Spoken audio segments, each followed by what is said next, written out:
Thank you, everyone, and welcome to the Ultimate Coach live book reading, chapter 23. Super excited.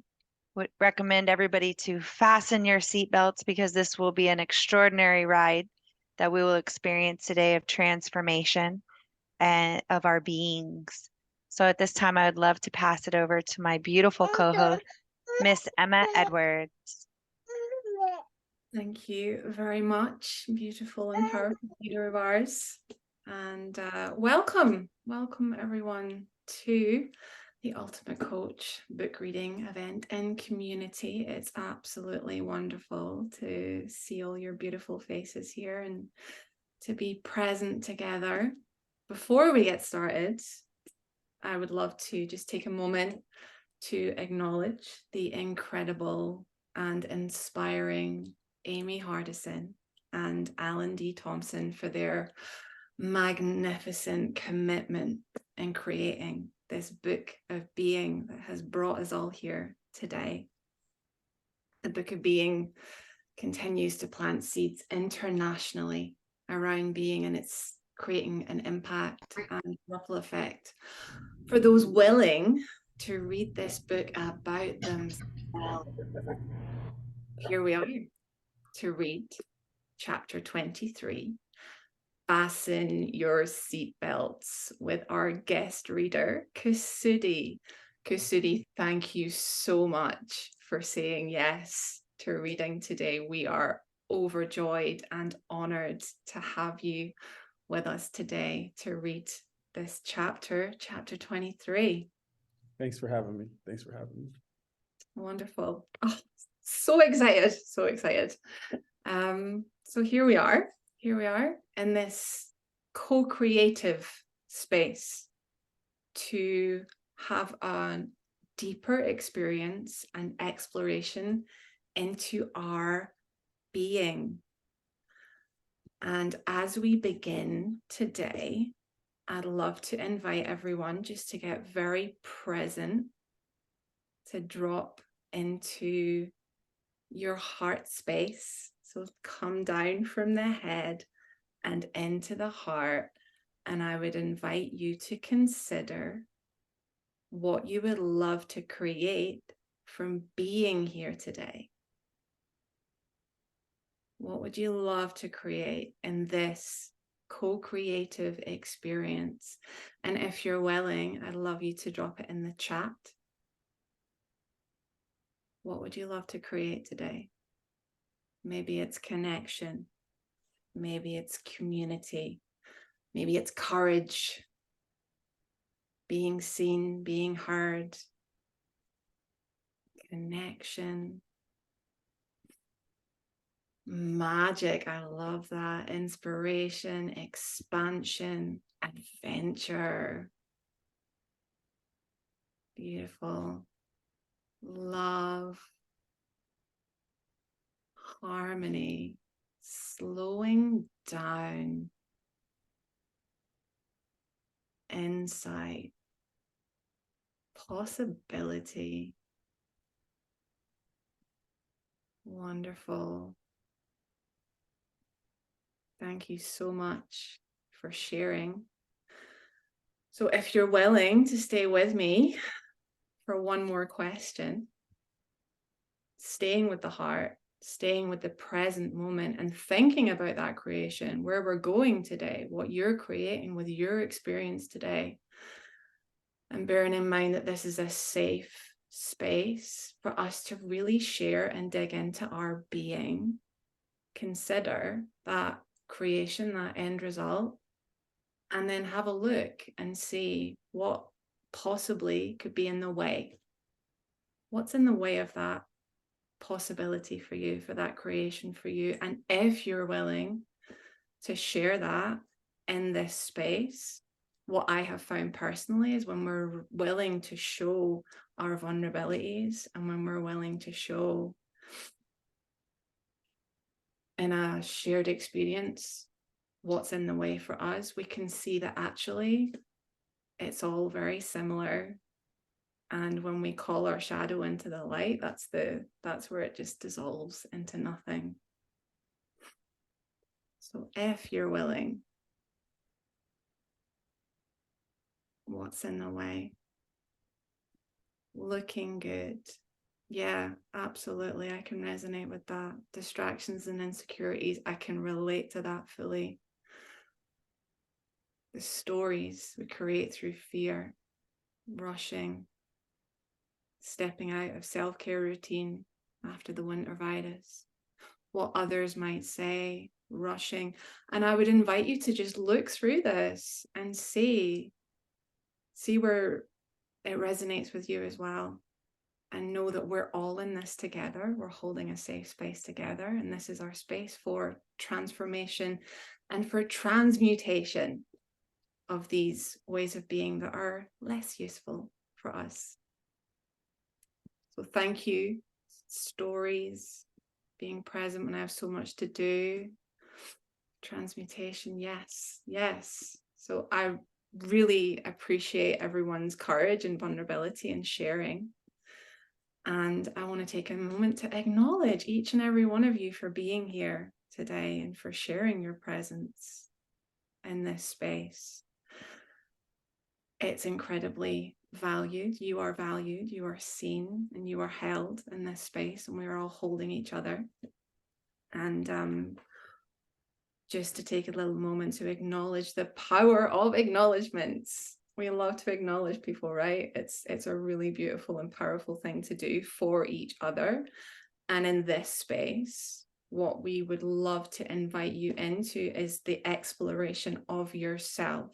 So if you feel called to acknowledge someone, then please do that within the Facebook group, within a private message, and keep the conversation to about you. We want to know you. We want to hear your exploration of you. And with that in mind, we'd also invite you to consider only speaking about you.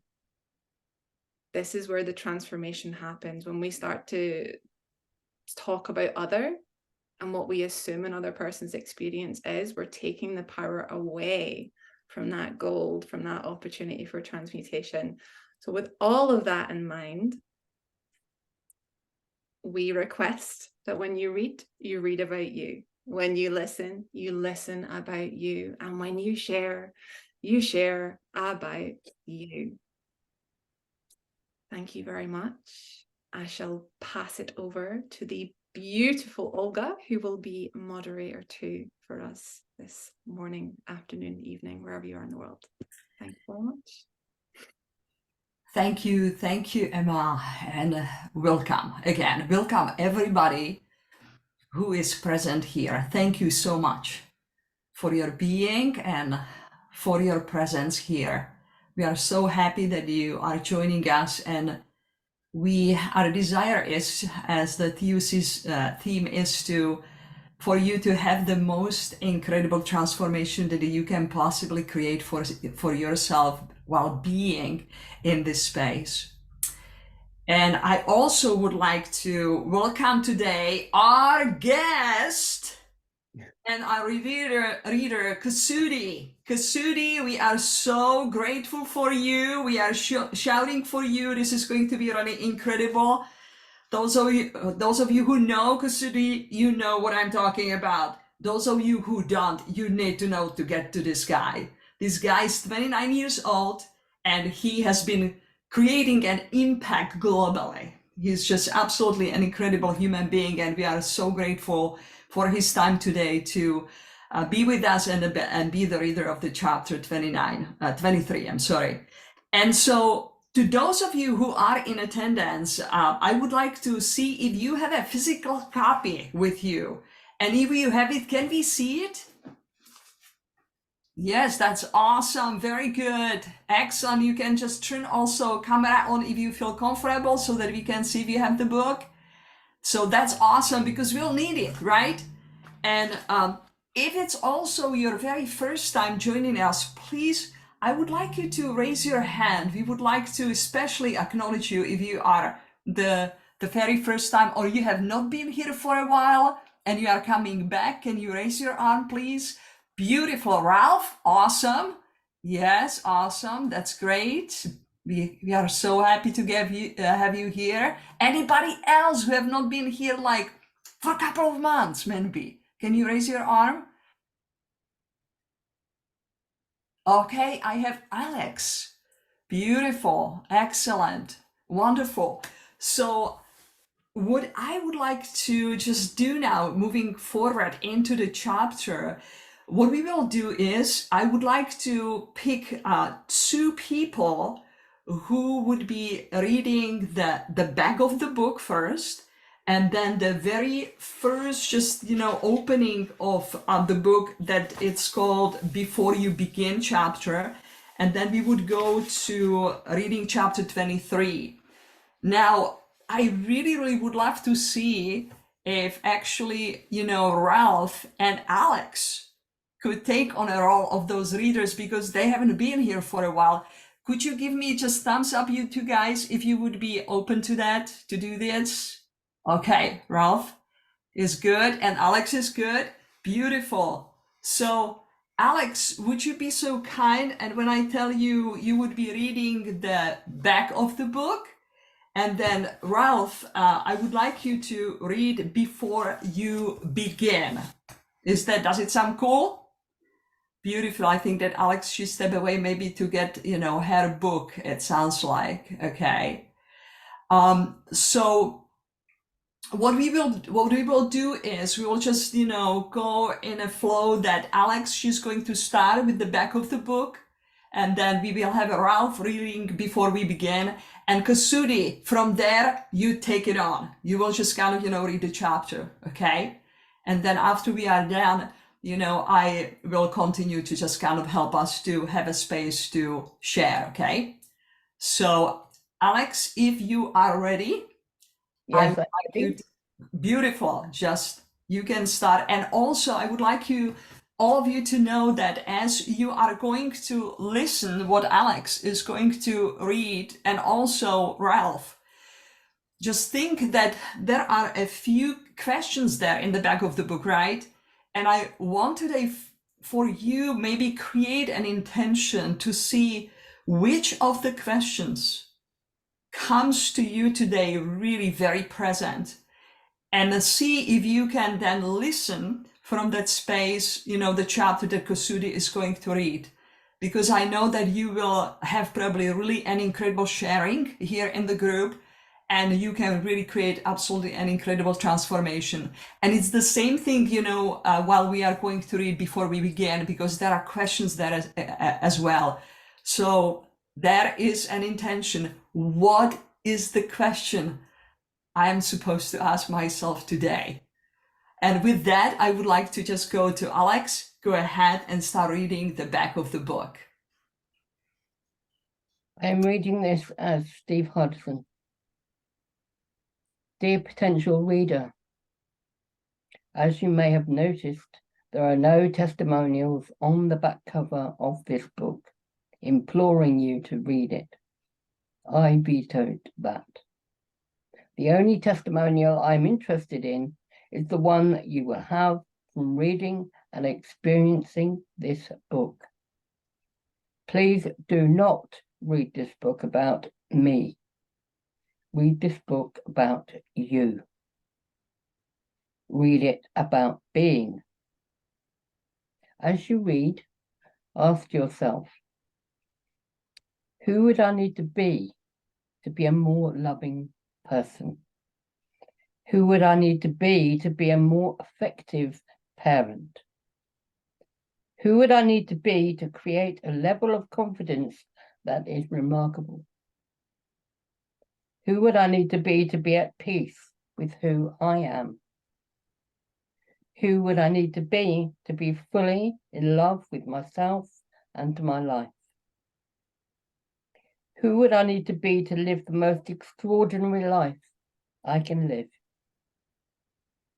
I promise you that if you read this book with the intention of expanding your state of being, you will do exactly that. Your experience will be remarkable. Who are you being is everything. Loving you, be blessed, be you. Steve Hardison. Before you begin, Steve Hardison, I never wanted to write a book, and I haven't. I never wanted to have a book written about me, but here it is. This book is a gift from my wife, Amy, who wrote it, and my friend Alan D. Thompson, who conducted the research and interviews on which it is based. And it's not just a gift from me, but to you too. And now you're reading it, so with your permission, I'll give you some suggestions on how to read it. You see, this isn't an ordinary book. It's not simply a biography. It's not a self-help book. It's not a literary classic. It's definitely not a book about how to coach. In fact, it's not a book about doing anything. It's a book about being. And it's a book about you.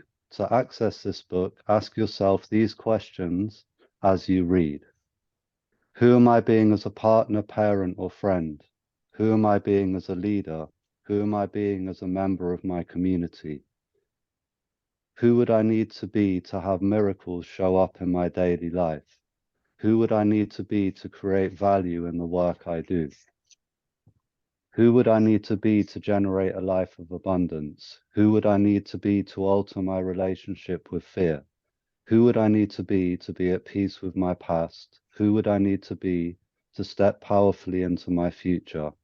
Who would I need to be to present as a way of being?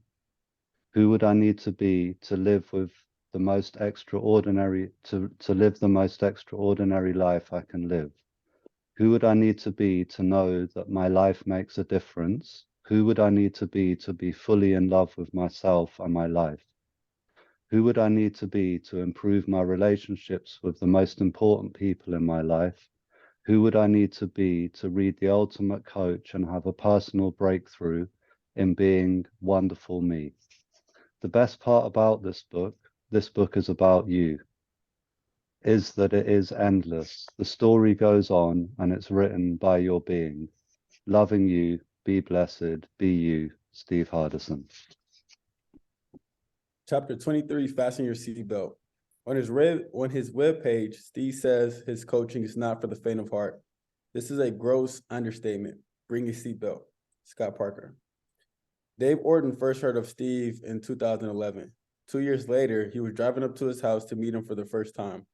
Recognizing that Steve was a pretty important person, he had taken extra care in dressing. He hadn't brought a seatbelt. He relates this experience. I came to this meeting wearing a suit and tie, had polished my shoes, and made sure that I looked really good. I walked into Steve's house, and he offered me a piece of fruit. I had eaten recently, so I declined. We talked for a few minutes, and he looked at me and said, with this piercing look, "Dave, you're the most pretentious son of a bitch I've ever seen in my life." What am I supposed to do with that? The crazy thing about it was it was a statement of being, not a judgment. He wasn't saying, "Hey, Dave, you're really bad because you're fake." He was acknowledging the importance that I had placed on my appearance and showing up the way he thought I should show up, which was 2 times divorced from my reality. Then we went to his office and talked for about 3 hours. We cut through the layers of bullshit that I used to protect myself from the reality of life. I realized that I am as fake as I can be with my wife. We created who I am now. The 3-hour talk changed my life. Kyron Rye has also had seatbelt warning experiences with Steve. He says, I had gone to Yale Business School. I started on Wall Street. I was a CEO of a big company and a president of a second company. I was flying around in my own little plane. I had a house on the beach. I had a beautiful wife. I had a healthy child. I didn't go to Steve because I didn't know how to be successful. I went to Steve because I had done the things that I thought would make me successful, and I was miserable. My reason for going to him was to help me redefine success. I knew how to play this game called success. How I played it, I had won it, and I had lost. Obviously, I was playing the wrong game. I told Steve that I had a really lucrative job, and the only thing I was struggling with was trying to find a bit of happiness. I figured he would tweak a few things on the margins of my life, and things would be great. Steve helped me to see that part of the reason I wasn't happy is because I had traded who I really am for money. I wasn't doing it consciously, but I was doing it all the time. I distinctly recall sitting with him one day and saying, Steve, I think I'm in too deep. I think I'm making too much money. I'm too vested. I've been doing this for too long. I see my path, another 10 or 15 years of doing this, and I'm all set. I think I'm stuck. Without blinking, he said, Just burn it all down and build it again the time you want to now. I said, what are you talking about, old man? He was deadly serious. Doing more of what you're already doing is a waste of your time and a waste of my time. So we have to figure out what we can do within you so you get to a place of joy and happiness in this situation. If you can't do that, then you have no choice but to burn it down and start over.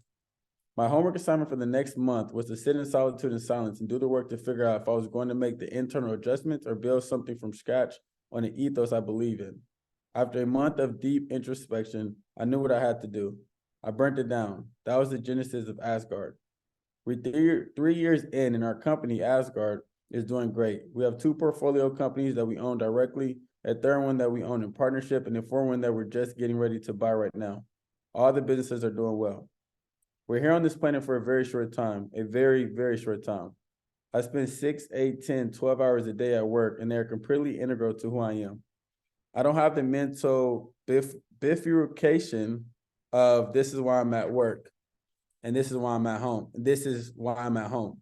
Now I just roll from one to the other seamlessly because my value set is exactly the same. The same accountability I have for myself as a father is the same accountability I have for myself as a boss or as a partner in my business.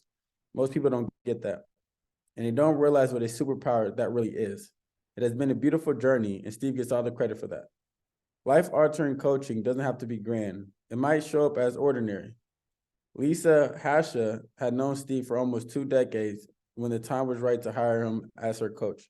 She writes, have a strong coaching and speaking practice, but I was downsizing because I was feeling drained. I was working too much. I was taking whatever speaking gig or client came to me because they were all exciting to me. I had a lot going on in my personal life. It seemed that within a year, many of my acquaintances needed help or a temporary place to stay. I obliged, even though they weren't besties or families. Steve showed me that I was getting tired because I had been collecting broken people that I felt needed rescuing. That was preventing me from being there 100% for myself, my family, and my clients. I learned from Steve that no one needs my rescuing and everyone needs my love. Loving others does not mean I should allow their drama to dominate my world. Rather, I need to love them unconditionally, allow them to find their way.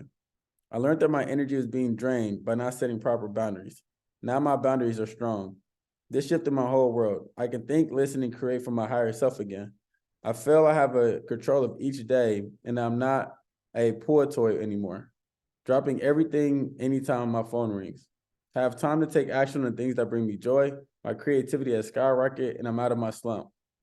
One of the best things that contributes to this sense of wild wide, the clinch the seat belt experience of Steve's coaching is that he does not have a preset program.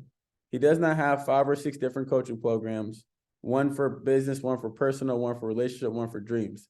Scott Parker says, Steve doesn't have a boilerplate template from which he works. He creates each session from individual on the spot as it happens. That is his genius. James Malinowski discovered this for himself. James lived in Vancouver, Canada. He attended Warner Air Arts leadership course in Cancun. While there, he became good friends with another participant, Martine Cannon. She kept talking about her coach, Steve Hardison, and encouraging James to visit him. Eventually, James saw the YouTube thing about an NFL player that Steve worked with. James was curious, so he picked up the phone and called Steve. He relates.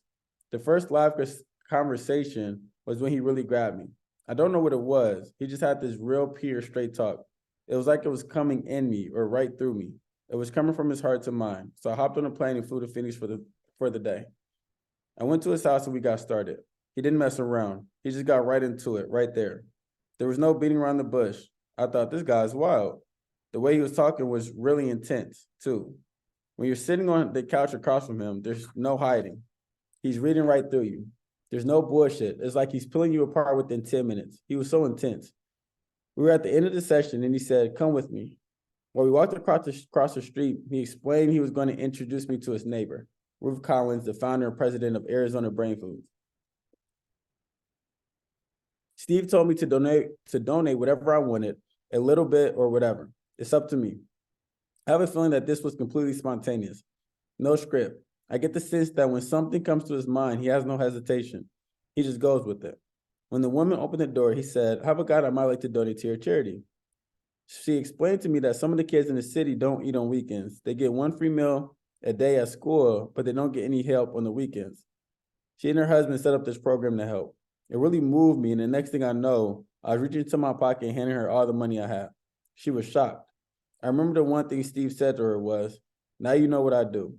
It wasn't about him being a coach, but more like, "Now you get what I'm about." We ended our session and I drove away. I was almost dizzy.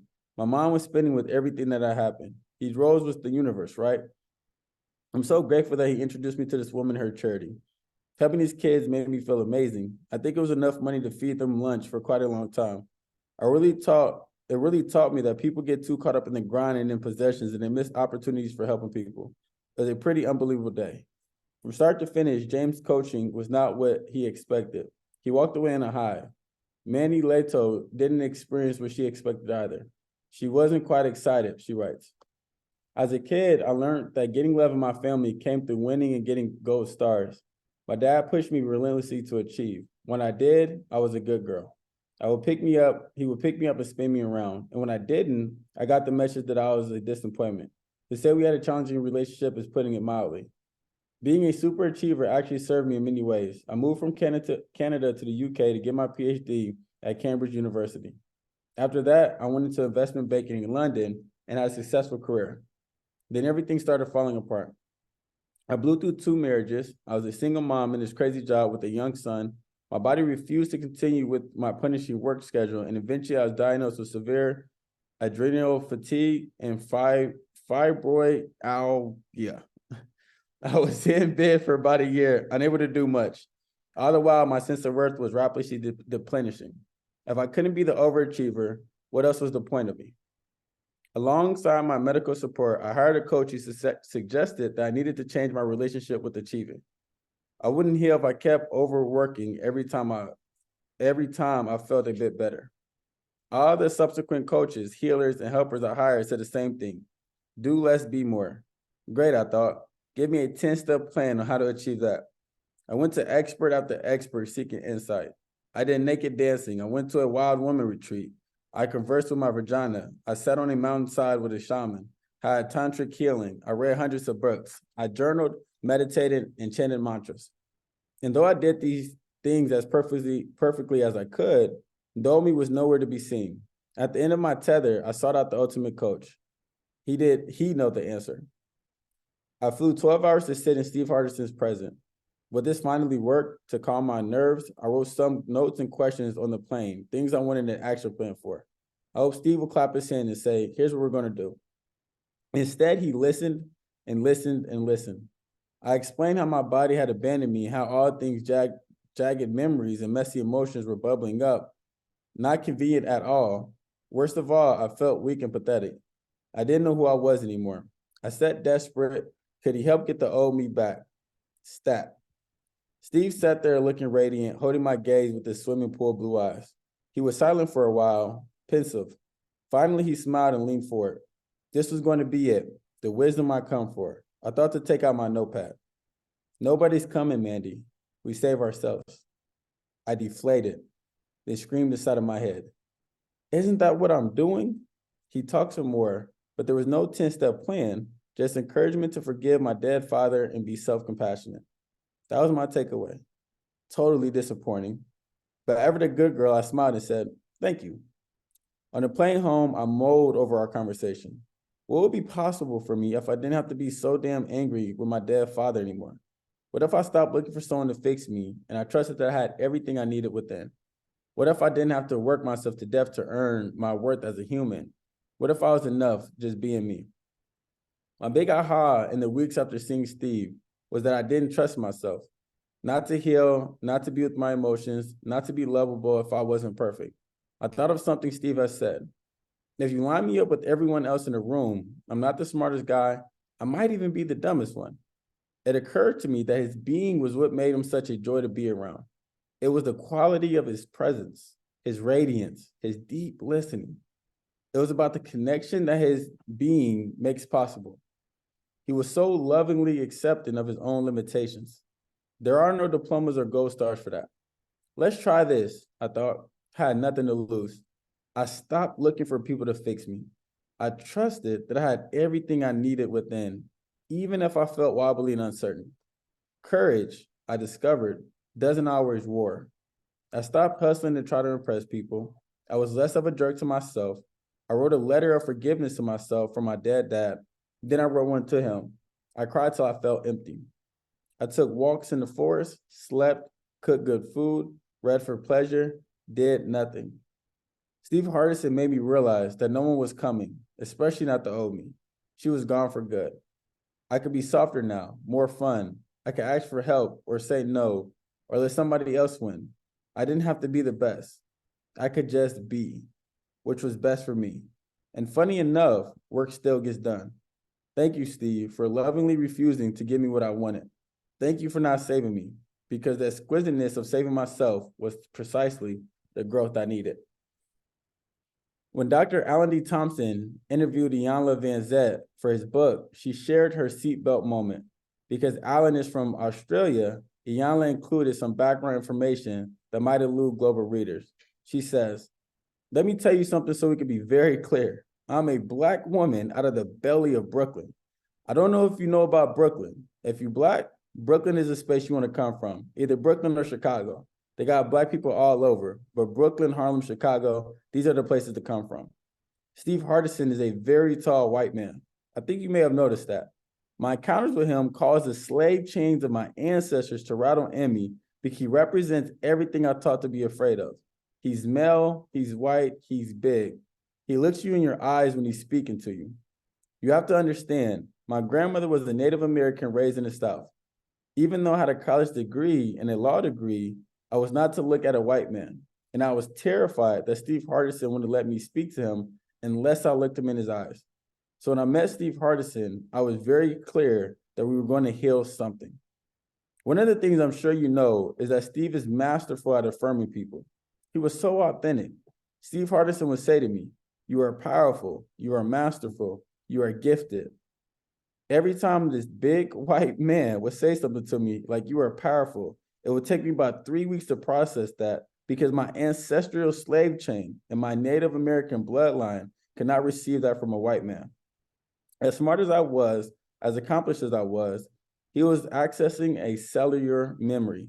He helped me move from that. It changed who I am as a person. Changing your life often means digging deep into your ancestral past, deep into the troubled relationships that shaped and wounded you, deep into the you barely admit is there. It made me burning it all down and starting again. Hardison is gifted at guiding you through the journey, but bring a seatbelt.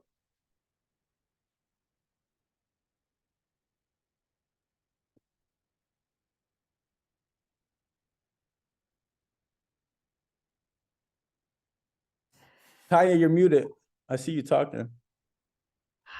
I'm saying so good, so good, so good over here. Thank you, Kasudi. Oh my goodness. Thank you. Thank you, Olga. Thank you. Yes, oh my goodness. Thank you so much for creating such a beautiful space. And we have fastened our seatbelt. I think that we can now just kind of unfasten our seatbelt. How about that? That we can just, be completely relaxed, in this space that have been created. Thanks to reading this incredible chapter with Kasudi and also with Alex and Ralph reading the back and the front of the book. Let's just take 3 deep breaths before we even go on. So if you are with me, just take a nice long deep breath in through the nostrils and just pause for a second. Just take it in and exhale. And do it a couple of more times. Just take a nice long deep breath in.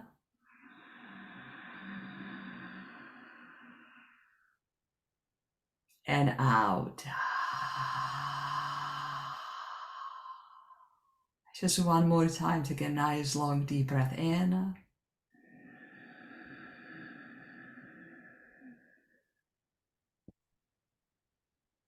And out.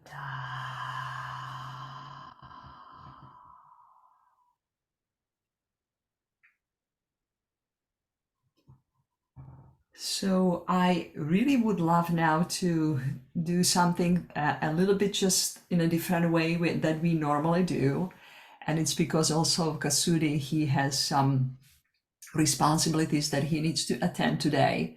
So we usually let the, readers of the back and the very first page of the book to go first, and then the main reader shares, what has come up, to them through the reading.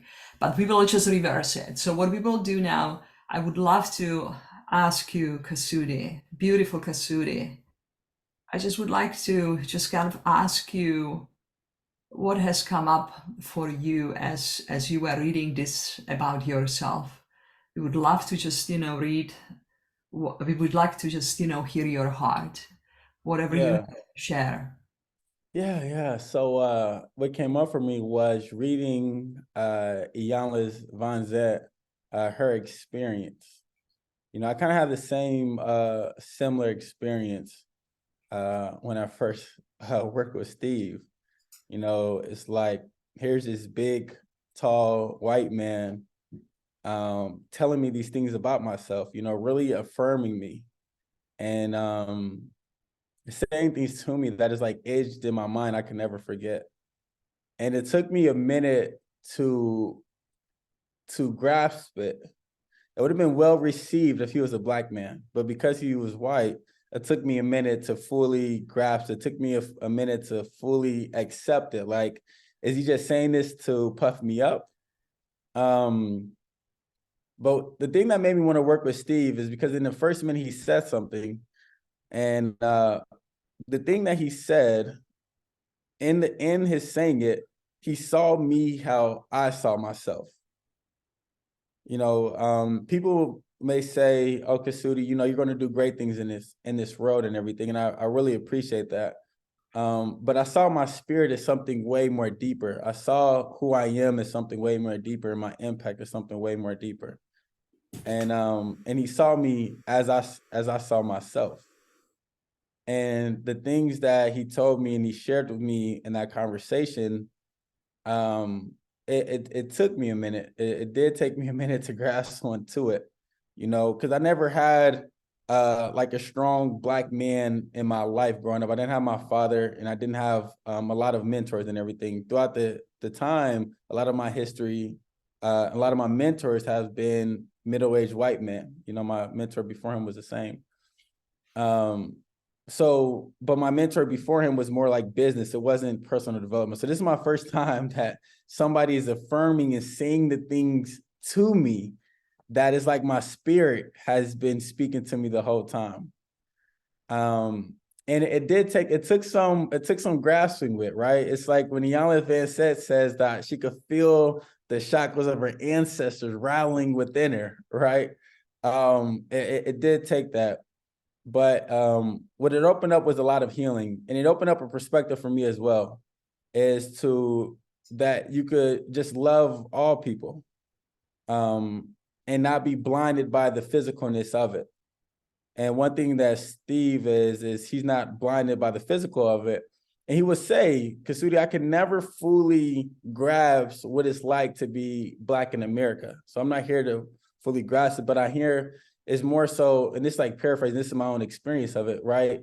Is if somebody could understand it to the capacity of just not being Black, but they could have not just compassion like sorrow, but true love, right? Not like a pity, but just true love and true like that. I know that there's something that you experience that I want to experience, right? But I have a love and compassion and everything for you. That man would be Steve Hardison. I remember telling my mom, I said, Mom, if there's a white man that could love and understand Black people the most, like it has to be Steve. So rereading Iyanla's her experience of Steve was very much so part of my experience as well. But it allowed me to receive, Steve allowed me to receive his words to me, not as a flattery, but as him just being with what was present with him and what is it that he saw. And now it opened up a space for me to do the same for other people as well. So that was present for me in the rereading of this chapter and the rereading of Iyanla's experience. Thank you, Kasudi. That's absolutely incredible. As someone who also has an accent and coming from Eastern Europe, I remember when somebody told me that I was from Russia, I would just totally be like on the back of my heels because I came from the Czech Republic, but here in the United States it was perceived as Russia, as Eastern Bloc, and so it's different from what you are sharing. It just so beautiful, just being just kind of a different color, right? And suddenly meeting somebody of a different color where there is a story behind that, just like I have had story, about Russians,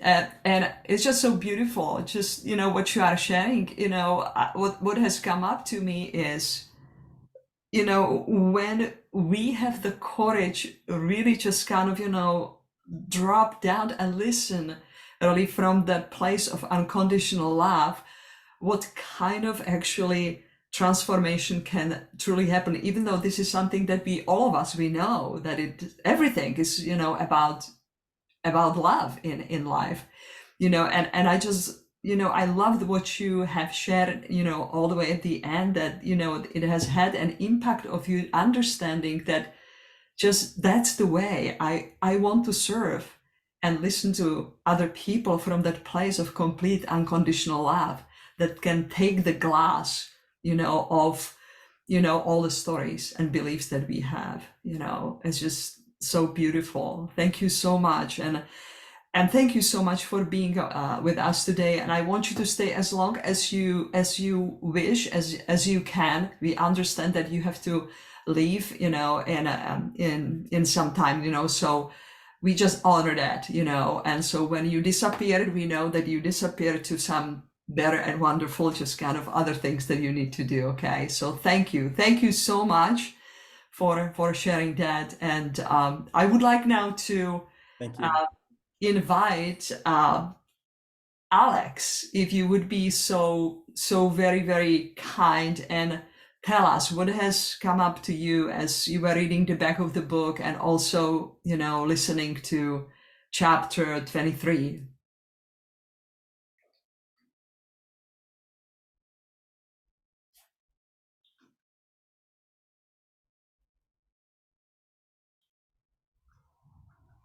Thank you.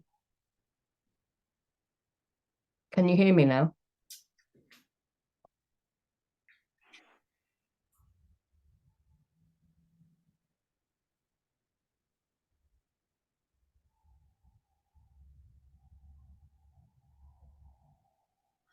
The most important thing for me at the back of the book is at the end, Steve has a sign off. It says, "Loving you, be blessed, be you. Loving you, be blessed, be you." And the be you on the end of this statement, the most important thing in this book, and it's always thrown away. Every time I hear this phrase, "Loving you, be blessed, be you," it's been thrown away. Be you is the most important thing in this book. And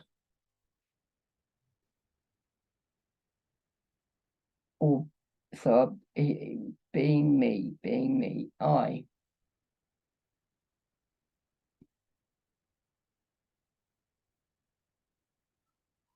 experience this book as being transformational because it kind of, it represents people's experience. And it doesn't matter what color we are, where we come from, what we do, we are all experiencers. And that is the most important thing for me. We all experience. And so we all have this commonality of experience. And, that is really important to me, that I am the same as everybody else, whether we come from America, London, Czechoslovakia, Russia, wherever we're from, we all experience.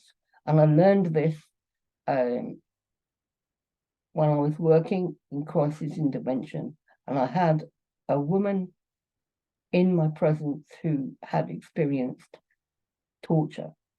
And I thought, how can I know? I cannot relate to this person because we do not have an experience. We do, how am I going to work with this person?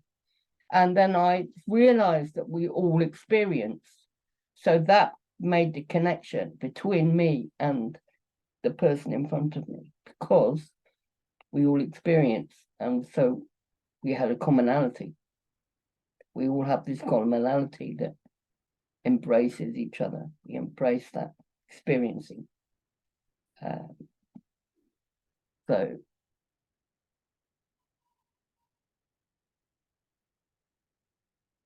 yeah, that's it. Alex, beautiful Alex. We need more Alex in our space. Thank you so much, and please feel always welcome here, because your sharing is just, really beautiful. I love you. Thank you. I love you. Ralph, would you like to share something with us? Hey, yeah, thanks for having me, first of all. It's an honor to go before Kasudi. I've learned a lot from him and from this beautiful ecosystem that has grown around this book. The question that most resonated with me today is, who would I need to be to alter my relationship with fear? And I noticed today for the first time it says alter. And I think that's a process, because as I've been on this journey of self-development, I've done a lot of counseling in my life, but very little self-development. And I've realized there'll always be new fears to face, but it's about altering the relationship with that. And what resonated about the chapter was the coach that was overworking and trying to save. And then there's reflections on parenting as well. And my dad was my deputy headmaster at school. So, and my geography teacher. And when I was in trouble facing the wall, I could sense when it was my dad walking behind me.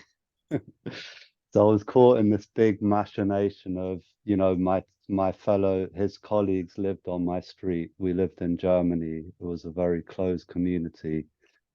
And yeah, my dad's had a life of service, and I only found out a few years ago it came from a place of trauma. He had excellent teachers, but his headmaster and deputy headmaster used to beat him and said he'd end up a criminal. And this is on a small island, the Isle of Man. There's a Celtic connection going on today as well. Yeah, so he loved the teachers, he feared the headmasters, and it was a type of trauma. He was allowed to practice corporal punishment when he started teaching, but he never did. He never raised a hand to us either. But because he was stressed from his life of service, I would feel that stress. There was few boundaries, and what resonated most was, to change my relationship with fear, I need to give up the idea that I had that when someone maybe has no way forward. I work a lot with people with mental health and severe depression, that even then they will save themselves. And even my training as a living experience practitioner, I'm there to facilitate that change. And it's today that it really landed, that it's a fear of letting go of that service that I've mirrored from my old man, as we say in London. And yeah, that was a deep personal insight. There's so much more I could say about the being movement and the amount of service and love that I've experienced as someone that is used to sharing that. And it's been very, very healing, and I'm very appreciative of the likes of Kasudi, Ankush. There's too many people to mention. Alex, Sashin, people I read about, Steve himself, who often gets back to you on Facebook messages, even if it's just a little banter. Or so yeah, I feel really appreciative for that lesson today, and to be in your space, everyone together. Thank you. Thank you, Ralph. I think that I have seen you in one of the posts that that there's a picture of you and Steve, you know, on a Facebook. I think was it you? No, not me. It was But someone it's all else. good. One of the brothers in the universe. Maybe it's something that is coming up in future. Well, Ralph, again, just you know, Hope so. so thankful, you know, about your share, just you know, about you know your relationship with your father and who he is, and your healing journey. Um, I think it's just so beautiful to recognize for all of us that we are really coming here in this space to heal and transform. And just like you are sharing, we all of us have different fears and coming from different places. And I know that for me also, this is a place of nurturing. I always just kind of, you know, leave this place and am better in so many ways. Better meaning back being who I'm supposed to be and always, you know, who I was supposed to be. So I just want to let you know that also we would like to welcome you, Ralph, back. Come back again. Come back again. Thank you. I will for sure. Yes, Thank you. absolutely. We love your sharing and we love your presence, just like Alexis and everybody else. Thank you, Ralph. Thank you for being here. Now, what I would like to do now is I would really like to open it now to your sharing, my dear friends. And remember that when you share about yourself, what really you have heard about yourself today. So I see that we have some hands, and I saw Teresa's hand, but her hand went down for a second. So we will start with Dave, and then we'll go to Teresa. Okay, Dave, take it away. Thank you. And thanks, Teresa, for letting me go first. I've got to get to church, so I needed to just keep it quick here. I loved hearing Kasudi read my name today. And I had the opportunity to meet him in India and to get to know his spirit. And I am grateful for this difference in my life that would not have been possible without Steve Hardison. And there's Amy, I hope you don't mind me saying this, but there's Amy Guevara who's on this call. Her brother is the one that sent me to the TBOLIT NFL in the first place. And so I'm grateful for her family.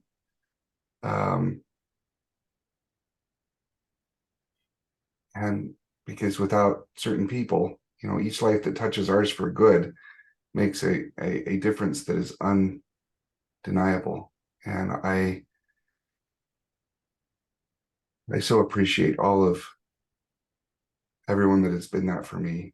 And I am grateful to and continue to be service to others, to you, hopefully, as well.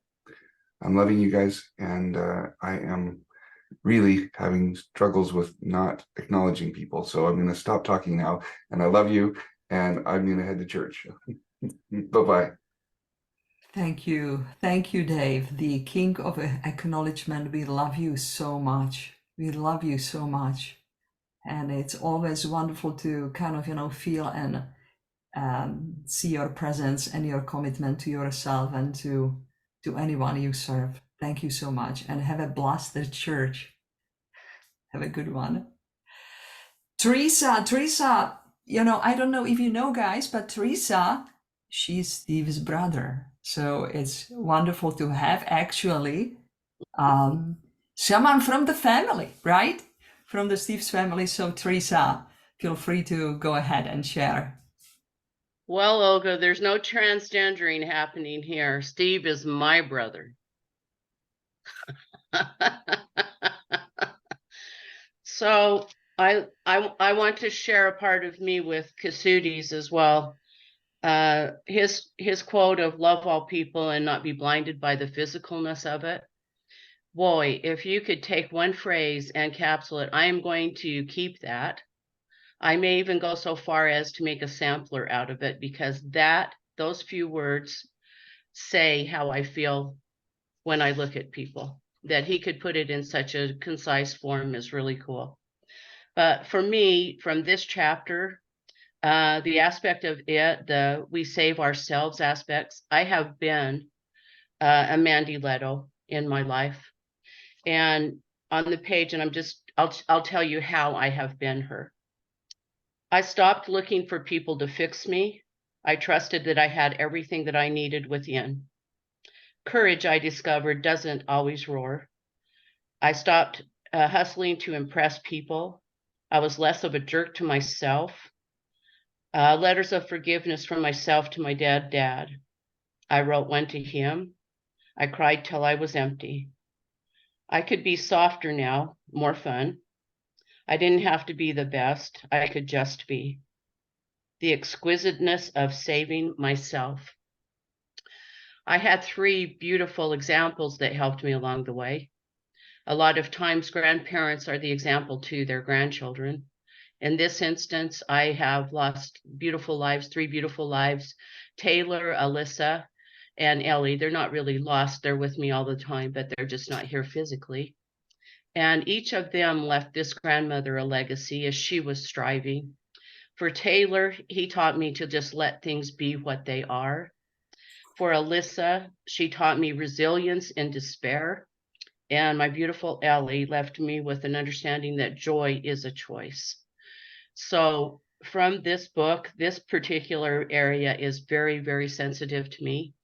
And I stand as a witness to Mandy's words that it is for us to save ourselves, and it is an exquisite journey.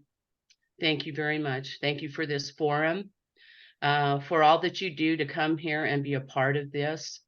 The loveliness that shows up here on Wednesdays and Sundays just cannot be matched anywhere, but it is matched by each of you from across the globe. Thank you so much for letting me be a part of this. Thank you. Amen to that. Amen. Thank you, Teresa.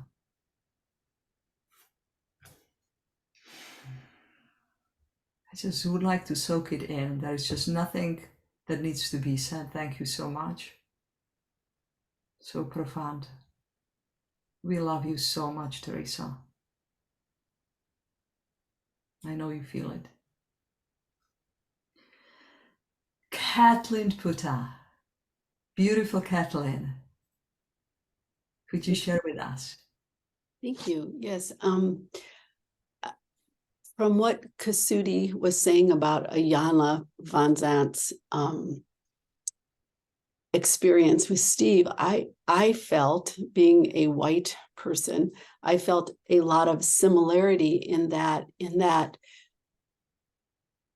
one of the difficult things for me is to receive acknowledgement. And Steve is one who gives you a lot of acknowledgement continually. And usually my response to that would just kind of be, I could feel this tenseness, almost deer in the headlights sort of thing. And, where I could feel I'm holding my breath. And when Kasudi was talking about how he related to that paragraph from Ayala, and I hope I'm saying her name right, like I felt like being with Steve, this large, powerful white man. He reminded me a lot of my father. And my feeling was, when I got a compliment, was like, what do you want? Like, okay, what do you want from me? And I'm a helping person. I mean, that's just part of my nature. I like to help people. I like to do things. I was the oldest daughter. I cooked many meals. I watched my brothers and sisters. There were 6 of us. And I, always felt, I can remember my dad coming home and like me being kind of tense, like he's going to want me to do something, and he's going to be complimentary. He's very nice.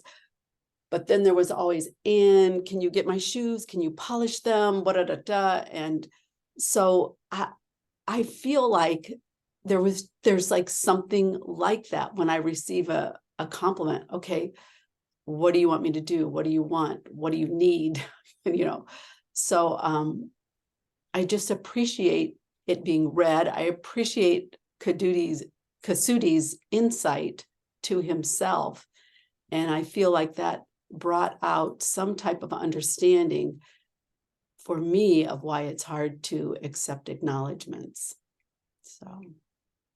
So thank you for giving me that opportunity to share.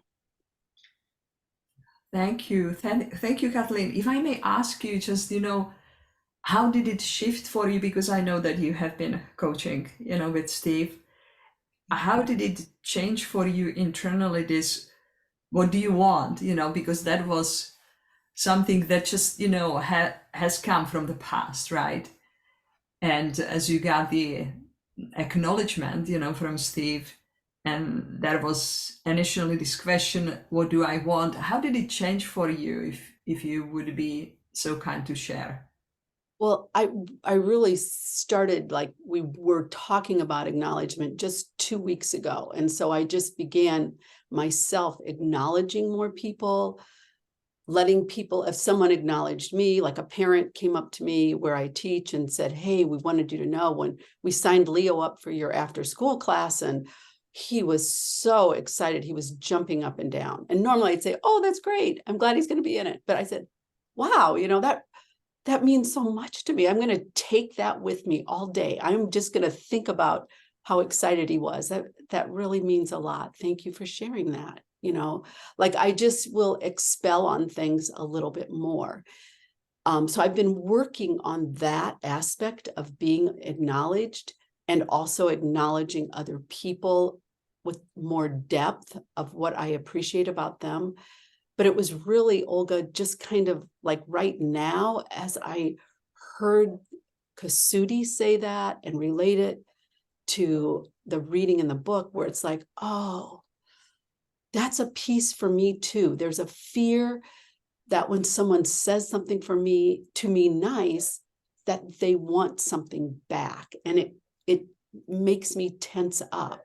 So it's just something I'm going to take from today and explore and look at, like, self-forgiveness, because most people probably don't want anything, they're just saying something kind, but it is in my head. So it's what I'm going to work on in this next week. Beautiful, beautiful. What has come to me is, as you are sharing that, is that, the acknowledgement is an antidote of fear. It's just a gateway to open myself to really unconditional love.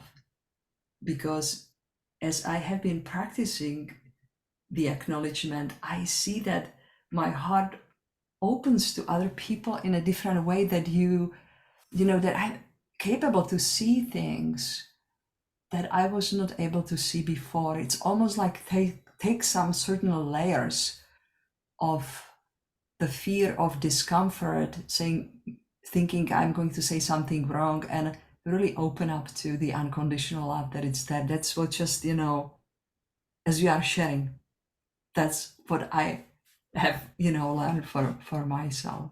That really And just, uh-huh. well, and as you were saying that, like, the golden nugget was the vision of this gateway. Like, wow, I love that. And I do appreciate how you can acknowledge. It seems very natural for you. And I don't know, that's what I'm just seeing, this golden gate opening, in this big castle, like being able to walk through to the castle. So I thank you so much for that. Yes, I feel that. I know that we all of us feel that. This is just beautiful, such a wonderful, wonderful shares. Thank you, Kathleen. Thank you so much. Andrea, dear one, please share with us. I can't wait to hear from you. Oh my gosh. Wow.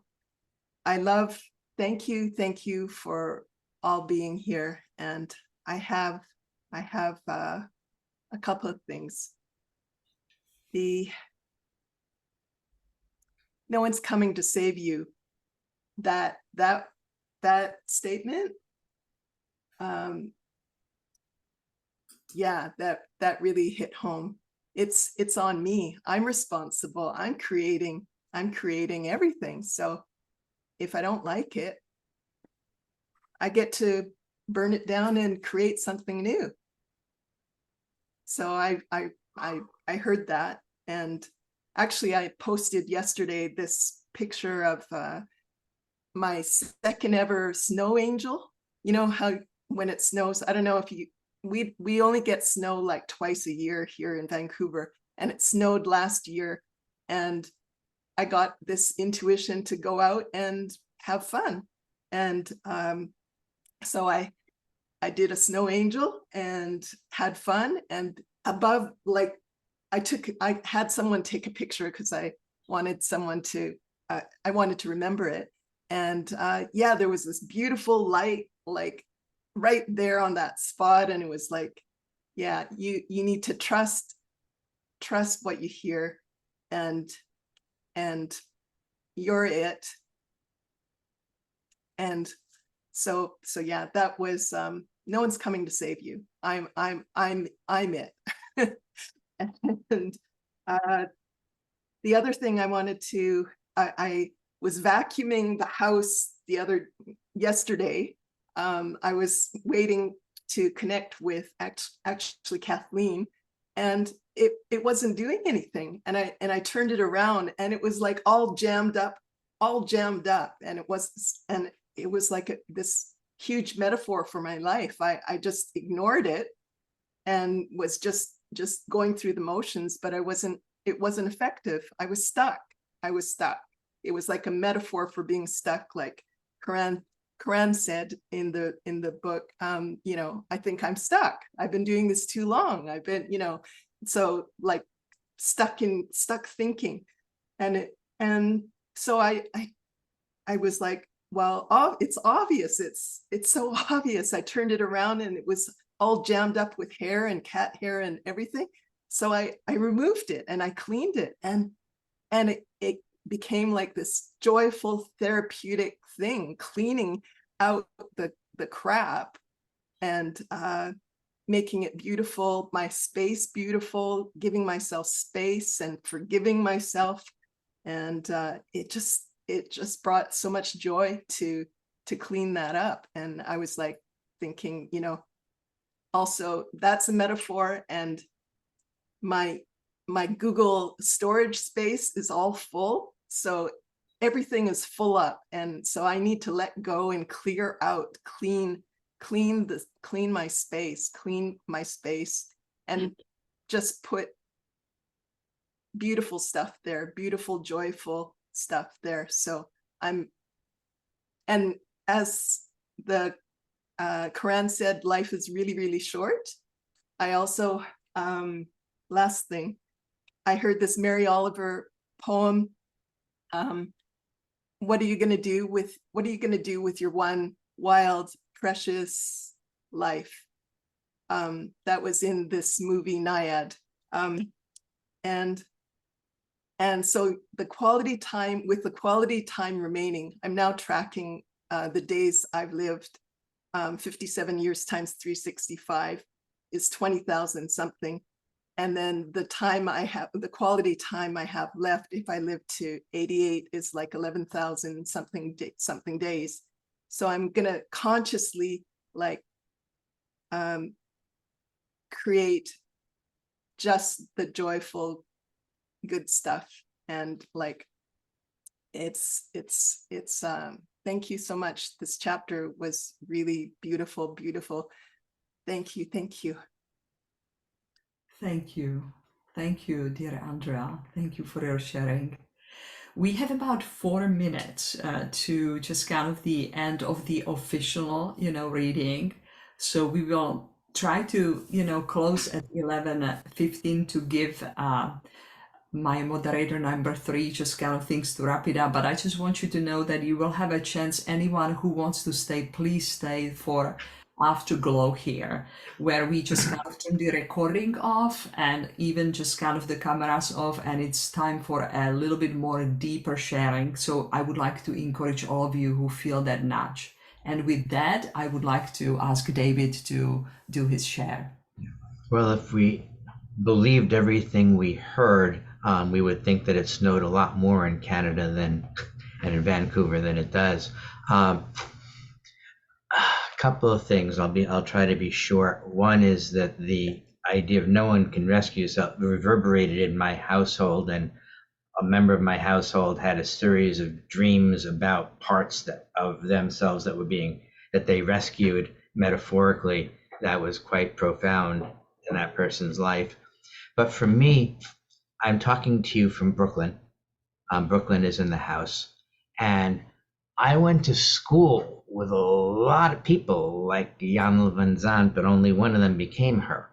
And a lot of them didn't. I did well, some of them, and so I've lost track of a lot of them. But I went to school where there were so many different types of people in the world. I remember in my freshman gym class in high school, I was hanging out with a guy from my homeroom, and he was looking around. And actually, one of his friends who I was with as we were changing was looking around and looked at me and looked at my friend who was my homeroom, and my friend said, "Relax, he's an honorary black." Now, I don't say that because, well, how cool I am or whatever. I was oblivious. I was oblivious to the fact that the locker rooms were de facto segregated, that there were white guys over here and black guys over here, and I was just sitting with my friend. I didn't know any worse. I was just there. And then from there, I started recognizing the white privilege that I had, that if I was walking down the hallway and I looked like I knew where I was going, and there was a friend of mine who was there who was not white and walking alongside me, he'd get stopped and I wouldn't get stopped. So we noticed different things. And so I understand where she was coming from, and I understand how her initial reaction to Steve could be, because I'm coming from here, because I recognize that, because I went to school with people like her, and no one's like her, but people from where she came from. And it's a lot harder to get to where she is than to get to where most of the people I went to school with are, because no one is where she is, no white or black. But the way that she saw Steve and the way Steve was able to influence her differently, I think was quite profound. And I just wanted to mention that from the belly of the beast, so to speak. And I know we're short on time, so I'll stop here.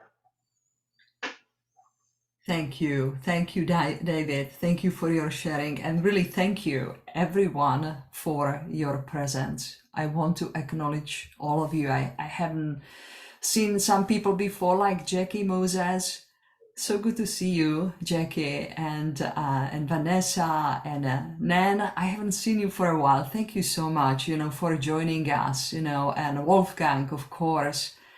Always great to have your presence. And Jeff, thank you so much, for being with us. And of course, all those who have been, really here all the time. We always want you to come back and share this beautiful space of transformation. And with that, we thank you and acknowledge you for your presence, all of you here. I would like to ask Irene to take us back home. And remember, if you want to stay for Afterglow, we would be very happy to have you. Okay, Irene, take it away home. Thank you, Olga. So you all have to be a little bit patient because we have a lot to tell you at this point. First of all, we'd like to acknowledge our guest reader, Kasudi, who did an amazing job today. And Ralph Corkill and Alex for the front of the book and the back of the book. They also were terrific.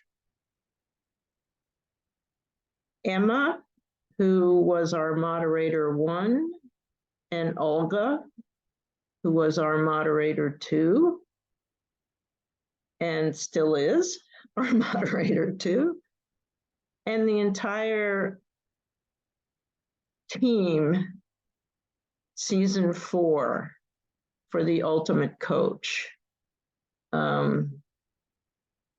We've done this 4 times now, and I'm looking at Tanya and thinking, is there a 5th? I'm betting that there is. So stay tuned when all is said and done for season 4. Thanks to everyone for being here in this room and for sharing and deep listening. There'll be more of that coming up. And